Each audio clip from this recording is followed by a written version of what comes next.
तो जय हिंद दोस्तों, आपका फिर से स्वागत है आपके चैनल पे। तो आपने पिछले वाली वीडियो में देखा, हमने रेडक्स को इंस्टॉल किया, रिएक्ट रेडक्स को इंस्टॉल किया और यहाँ पे कुछ फाइल क्रिएट करे रेडक्स फोल्डर के अंदर।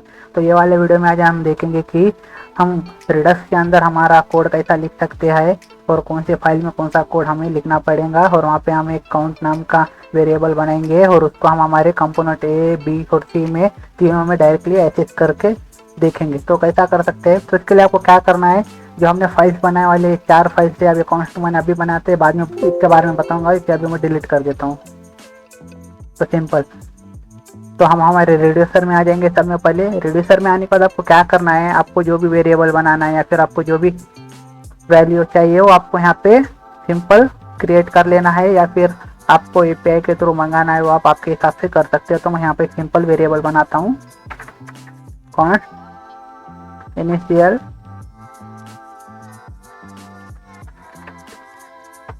स्टेट, और यहाँ पे हम एक ऑब्जेक्ट पास करेंगे। सिंपल मतलब एक ऑब्जेक्ट क्रिएट करेंगे और इसके अंदर हम क्या करेंगे, काउंट नाम का एक वेरिएबल बनाएंगे और इसकी वैल्यू हम 10 रख देंगे। सिंपल ये हो गया। अब आपको जो भी यहाँ पे क्रिएट करना है वेरिएबल ऑब्जेक्ट, आप आपके हिसाब से कर सकते हो और आपको जो भी चाहिए वो वहाँ से क्रिएट करके वहाँ से भेज सकते हो। तो सिंपल ये हो गया।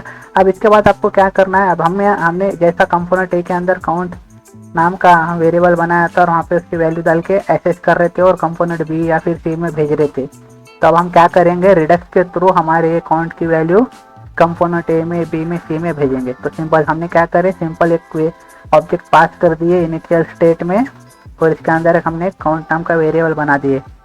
अब इसके बाद आपको क्या करना है, एक रिड्यूसर क्रिएट कर लेना है। तो मैं यहाँ पे, अब रिड्यूसर मतलब एक फंक्शन ही होता है, तो आपको एक फंक्शन क्रिएट कर लेना है रिड्यूसर नाम का। आप नाम कुछ भी रख सकते हो, आपका नाम कुछ भी रख सकते हो। आपका रिड्यूसर जिससे रिलेटेड है उससे वैसा नाम रखे, जैसे कि लॉगिंग रिड्यूसर, उसके बाद क्या होता है साइन अप रिड्यूसर, आपके हिसाब से आप रखें। मैं सिंपल यहाँ पे रिड्यूसर रख रहा हूँ। आपका जो भी रिडक्स या फिर जो भी रिड्यूसर जो भी जिस चीज से रिलेटेड है वैसा आप नाम यहाँ पे रख सकते हो। तो सिंपल मैं यहाँ रिड्यूसर नाम से एक फंक्शन बना देता हूँ। तो सिंपल हम क्या करेंगे, यहाँ पे रिड्यूसर काउंट कर देंगे। चलो आपको भी समझ में आ जाता है अच्छे से। तो इसके बाद इक्वल टू, और जैसा हम फंक्शन क्रिएट करते हैं वैसा हम फंक्शन क्रिएट करेंगे कि तो रिड्यूसर एक फंक्शन ही होता है। अब इसके बाद हमें क्या करना है, सिंपल रिड्यूसर के अंदर हमें 2 एग्रीमेंट पास करना है। एक स्टेट के अंदर हम वो वैल्यू डालेंगे हमारी, जो ये वाली इनिशियल स्टेट है, ये वाली वैल्यू हम हमारे ये वाले स्टेट के अंदर डालेंगे। ये वाली डालिए तो हमारे स्टेट के अंदर हमारी ये वाली वैल्यू आ चुकी है। और आपको यहाँ पे एक्शन बोलकर एक दूसरा एग्रीमेंट देना है। और इसके बाद आपको क्या करना है, यहाँ नीचे आना है इसके अंदर और आपको यहाँ पे स्विच स्टेटमेंट लिखना है। अब स्विच स्टेटमेंट में क्या होता है आपको पता है, यहाँ पे जो भी केस वहाँ पे मैच होती है वो केस वहाँ पे एग्जीक्यूट होती है। तो ये मैं आपको बताने की जरूरत नहीं, आपको पहले से पता है, ऐसा मैं समझ रहा हूँ। अब ये कैसा वर्क करता है वो भी बताऊंगा मैं आपको थोड़ी देर में। तो आप देख सकते हैं यहाँ पे स्विच। अब इसके अंदर हम क्या करेंगे, एक्शन डॉट टाइप लिखेंगे। अब ये टाइप कहाँ से आ रहा है वो मैं आपको बताऊंगा और कैसा मैच होगा वो भी बताऊंगा। अभी थोड़ा उसका कोड हम लिखे नहीं है। तो सिंपल ये हो गया। और अब हमें क्या करना है यहाँ पे, अब जो भी हमें एक्शन परफॉर्म करना है वो हम यहाँ पे एक्शन लिख सकते हैं। लेकिन अभी हमने एक्शन कुछ क्रिएट किए क्या नहीं किए, इसलिए मैं अभी एक्शन के बारे में बता रहा नहीं हूँ कि तो अभी हम डायरेक्टली पहले इसे एक्सेस करके दिखाऊंगा मैं आपको, फिर बाद में इसके ऊपर हम एक्शन परफॉर्म करेंगे हमारे काउंट वेरिएबल के ऊपर। तो यहाँ पे सिंपल मैं एक डिफॉल्ट स्टेटमेंट लिख देता हूँ, सिंपल डिफॉल्ट केस लिख देंगे हम यहाँ पे सिंपल, और यहाँ पे इसे रिटर्न कर देंगे हमारी स्टेट। बस दूसरा हमने यहाँ पे अभी कुछ भी करना नहीं है। अभी हमने यहाँ पे एक्शन नहीं लिखे, कुछ नहीं लिखे। अभी सिंपल हम यहाँ पे हमारा जो काउंट है, ये काउंट वेरिएबल, ये हमें कंपोनेंट ए बी सी में यूज करना है, इसलिए हम इतना कोड लिखे आया है। बस हमें अभी इस पे एक्शन मतलब हमें कुछ उस पर ऑपरेशन परफॉर्म करना नहीं है, ऐसा हम अभी समझ रहे हैं। अभी हम इसे सिर्फ एक्सेस कर सकते हैं। तो सिंपल अब ये हो गया। अब हमारा काम यहाँ से हो गया। अब हमें क्या करना है कि जो रिड्यूसर है ना, ये रिड्यूसर आपने बनाया वाला है, उसको आपको यहाँ से एक्सपोर्ट कर लेना है ताकि हम उसे स्टोर में यूज कर सके। एक्सपोर्ट डिफॉल्ट रिड्यूसर काउंट, और इसे सेव कर लेना है। और उसके बाद आपको क्या करना है, आपके स्टोर में आ जाना है। ये जो स्टोर फाइल बना है हमने, इसमें आना है। इसमें आने के बाद आपको यहाँ पे इंपोर्ट करना है क्रिएट स्टोर को, तो आपको यहाँ से ये आ जाएगा क्रिएट स्टोर फ्रॉम रिडक्स। अब ये करने के बाद आपको क्या करना है, यहाँ पे 5 स्टोर क्रिएट करना है और इसमें आपको क्रिएट स्टोर करके इसके अंदर आपको जो आपका रिड्यूसर है अभी हमने बनाया था, यहाँ पे ये वाला रिड्यूसर, ये रिड्यूसर आपको यहाँ पे पास कर देना है। ये तो स्टोर है, जब हम स्टोर में से कोई वैल्यू एक्सेस करने की कोशिश करेंगे तो वहां से वो रिड्यूसर के थ्रू आएंगी। तो सिंपल, अभी पहले हमें इंपोर्ट करना पड़ेगा हमारे रिड्यूसर को, रिड्यूसर अकाउंट को। यहाँ पे हमने इसे इंपोर्ट कर लिया। इंपोर्ट करने के बाद सिंपल हमारा रिड्यूसर अकाउंट हम यहाँ पे डाल देंगे। अब हमारा यहाँ काम हो गया। अब हमें क्या करना है, हमारा जो ये वाला स्टोर है, हमारे स्टोर को एक्सपोर्ट करना है, क्योंकि हम स्टोर के थ्रू हमारी वैल्यू को एक्सेस कर पाएंगे हमारे एप्लीकेशन के अंदर। तो सिंपल आपको यहाँ पे एक्सपोर्ट डिफॉल्ट स्टोर कर देना है। अब हमारा यहाँ का काम हो गया। अब आपको सबसे पहले क्या करना है, हमारा ये स्टोर हमारे पूरे एप्लीकेशन में एक्सेसिबल हो पाए, इसके लिए आपको क्या करना है, जो हमारी मेन फाइल रहती है app.js, आपको यहाँ पे आना है। ये पहले मैंने किया था, इसे कट कर देता हूँ। आपको यहाँ पे आना है।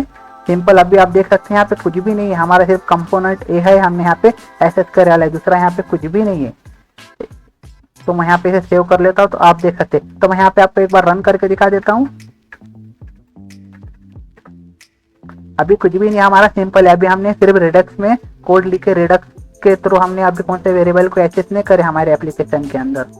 तो ये पहले से, तो यहाँ थोड़ा एरर दे रहा है, call not find Redux react content value और ऐप प्रोवाइडर। हाँ, तो ये हमें करने का है अभी, इसलिए हमें एरर आ रहा है। तो अभी एरर आ रहा है तो चल जाएगा एरर, हमें अभी उसका उतना कुछ वो नहीं है।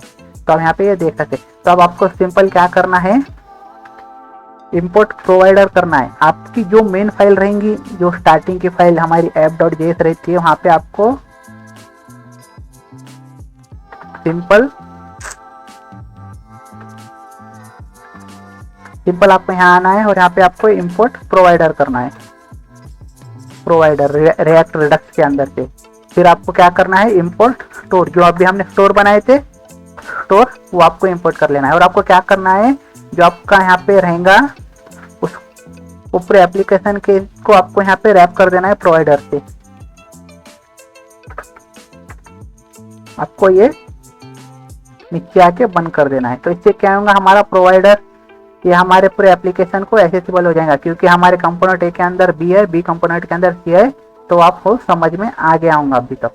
तो फिर इसके बाद आपको क्या करना है, प्रोवाइडर के अंदर आपको स्टोर बोल के लिखना है, यहाँ पे इक्वल टू, और जो हमने अभी स्टोर इंपोर्ट करे ये वाला, ये स्टोर आपको यहाँ पे पास कर देना है। अब इससे क्या होगा, हम हमारे एप्लीकेशन में, पूरे एप्लीकेशन में हमारे ये जो स्टोर है, स्टोर के थ्रू हमारे एक्शन या फिर जो भी वेरिएबल रहेंगे वो एक्सेस कर पाएंगे। तो ये हमारा काम यहाँ हो गया। ये अब हमें एक ही बार करना है, बार बार नहीं करना है। अब इसके हमारे यहाँ काम हो गया, यहाँ कुछ करने की जरूरत नहीं है। अब हमें क्या करना है, हमारा तो सब काम हो गया। अब हमें हमारे कंपोनेंट ए के अंदर हमारा जो अकाउंट वेरिएबल है, हमने जो कि यहाँ क्रिएट करे वाला है, वो एक्सेस करना है। तो इसके लिए आपको क्या करना है, सिंपल आपके कंपोनेंट ए में आना है। अब यहाँ पे कितना इजी हो जाता है, अब देखिए, ये सब पहले काम हटा देता हूँ। अब सिंपल हमारा ये वाला कंपोनेंट ए है, अब इसके अंदर हमें अकाउंट यूज करना है, ये वाला अकाउंट। तो हम कैसा करेंगे, अब हमने तो कोड कर दिया, अब हमें सिर्फ इसे एक्सेस करना है हमारे कंपोनेंट ए के अंदर। तो इसके लिए आपको क्या करना है, इंपोर्ट यूज सेलेक्टर इंपोर्ट कर लेना है रिएक्ट रिडक्स के अंदर से। फिर आपको क्या करना है, नीचे आना है और आपको एक वेरिएबल क्रिएट कर लेना है। आपके हिसाब से आपको जो भी करना है वो मैं यहाँ पे काउंट करता हूँ।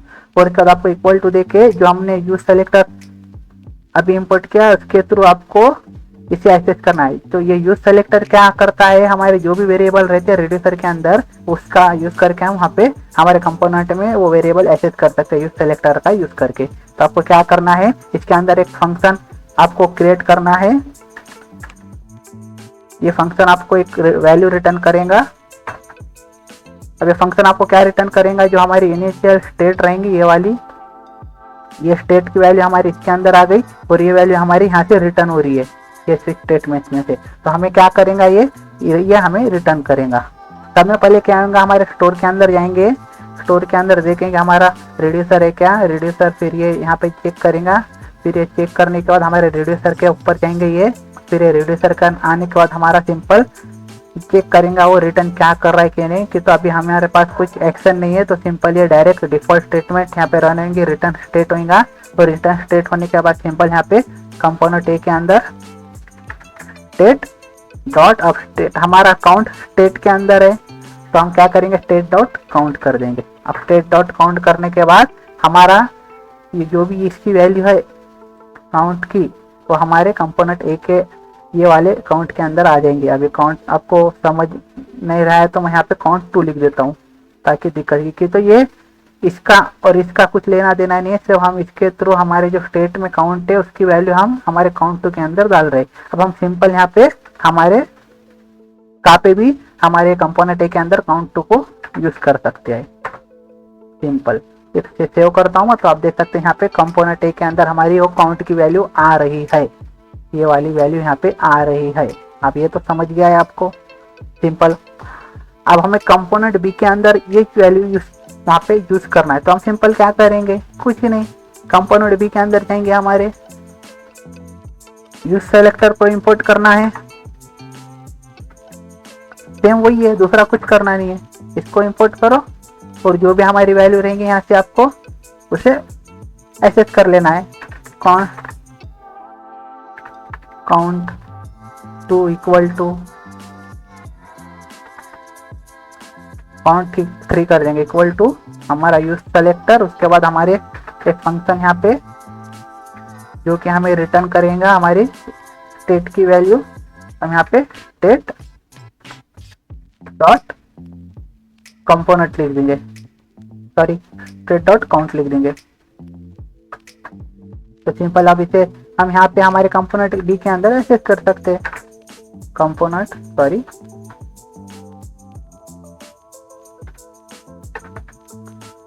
सिंपल सेव करूंगा तो आप देख, अरे यहाँ क्या हो गया काउंट साइन, अच्छा हमारे यहाँ काउंट 3 है ना हमारी वैल्यू, तो सिंपल हम यहाँ पे इसे यूज कर लेंगे, सेव करेंगे, रन करेंगे। आप देख सकते ए के अंदर भी आ गई, बी के अंदर भी आ गई।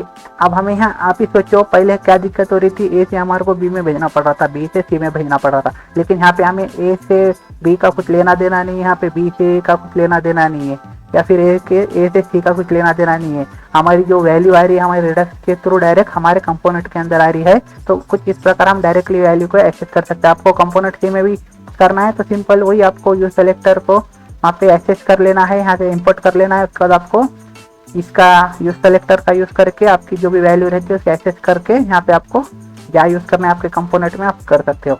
तो ये तो सिंपल हम हमारी वैल्यू एक्सेस कर सक रहे हैं। अब हम आगे आने वाले वीडियो में देखेंगे कि हम हमारी ये वाली वैल्यू को हमें अपडेट करना है रिडक्स के थ्रू, तो हम वो कैसा कर सकते हैं। अब ये काउंट 10 है, तब हम क्या करेंगे अगले वीडियो में हम इसकी वैल्यू को चेंज कर सकते हैं। अब इसकी तो ये बाय डिफॉल्ट वैल्यू हमने 10 रखी है, लेकिन हमें एप्लीकेशन में कुछ ऐसी केस आ जाती है कि हमें ये वैल्यू पे इंक्रीमेंट डिक्रीमेंट करना पड़ेगा, तो हम कैसा कर सकते हैं वो हम आगे आने वाली वीडियो में इसके बाद के वीडियो में देखेंगे। तो ये वीडियो पसंद आता है तो आप लाइक से शेयर कर सकते हो। अगर कुछ समझ में नहीं आ रहा है तो कमेंट करके बताना। Thanks for watching.